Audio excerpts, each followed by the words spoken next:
I know it seems Our well known that airplane was one of the G's, and it had a front turret, a nose turret. yeah. And the nose turret attacks were pretty well behind us. Okay. So we did not see them. And as a matter of fact, I gotta be honest with you, I never saw an enemy airplane except for an ME-262 that flew through on a fly-through attack, not a curve attack. And one of our tail gunners headed for the path, pulled the trigger, just kept the trigger down, and he shot that 262 down. Cool. That's quite a feat. Yeah. That's quite a feat. So the G's, Extra lead. He became, yeah, he became quite famous in the squadron. so the G's Everybody took the bought him fun a out. beer. The G's took the fun out of the head-on pass. If you want to know how a mission went, we would get called at 4 o'clock in the morning. We'd get up and getting called was usually, they never called you, they always shook you. And if you didn't respond, they shook you again until you were going to be up. We slept in a 6-man tent. It had a wooden floor, but it was a 6-man tent, single light bulb hanging from, and a little potbelly stove that you can see in the museum over here at the field. We'd go to the mess hall, get our breakfast, then we'd go to a briefing. And the briefing was a bit different than you see it in the museum over here.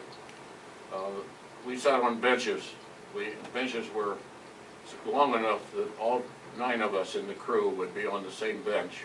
The pilot and co-pilot would be at the aisle, and we would string out as we happened to arrive. It was in the theater. The theater was the same place that they had the briefings. And it was very much as you see it at the museum. If you haven't been there, you should go. And it took a while, and it had the things that you were interested in. They would have the big map up there covered with black cloth. And when it came time, they would pull the curtain, and there would immediately be an, oh.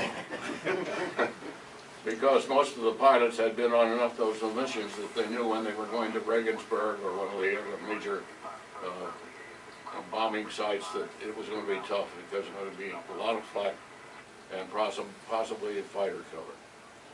So then after you had that briefing, you split.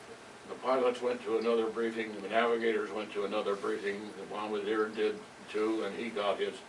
The rest of us went to the armorer's shack and got our guns. You know, the guns have internal removable mechanisms. What you see in the airplane mostly is just the exterior, but you have to get these guns to assignment overseas with the crew. We flew B-17 overseas from Lincoln, Nebraska to Valley, Wales.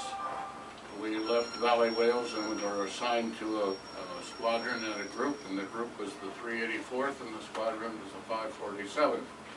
That was located at Grafton Underwood, which is just about midway up in the British Isles, and it was just a small gathering of houses which had thatched roofs, and the nearest bar was in Kettering, which was about 6 miles away, and so everybody had a bicycle.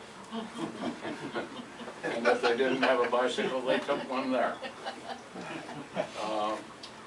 I am willing to answer any questions that you may ask, and hopefully I will have the answers. If you want to talk about preparing for a mission or taking a mission. First question. As a fellow flight engineer, I know your aircraft wasn't a raid such as ours with all the seats and so forth. Right. And in the movies and the TV shows, the engineer was always stuck up between his head, up between the pilots in the cockpit, looking at this, looking at that, and running and fetching stuff. Did you have a place to sit other than the saddle on your top turret? No. Okay, that explains a lot. The saddle on the top turret was a 5-inch wide canvas belt. Yep. With a clip at one end so that you could release it to be able to walk through the turret to get into the bomb bay from the pilot's compartment.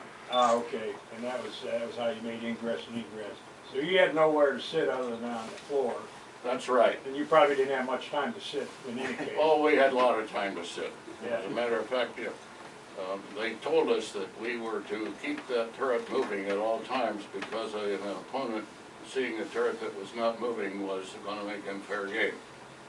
And so I went to sleep with my turret moving and was awakened by the sound of my guns firing. Fortunately, they were firing into the blank space between this airplane and that airplane. Okay, good I deal. could be in Leavenworth yet today.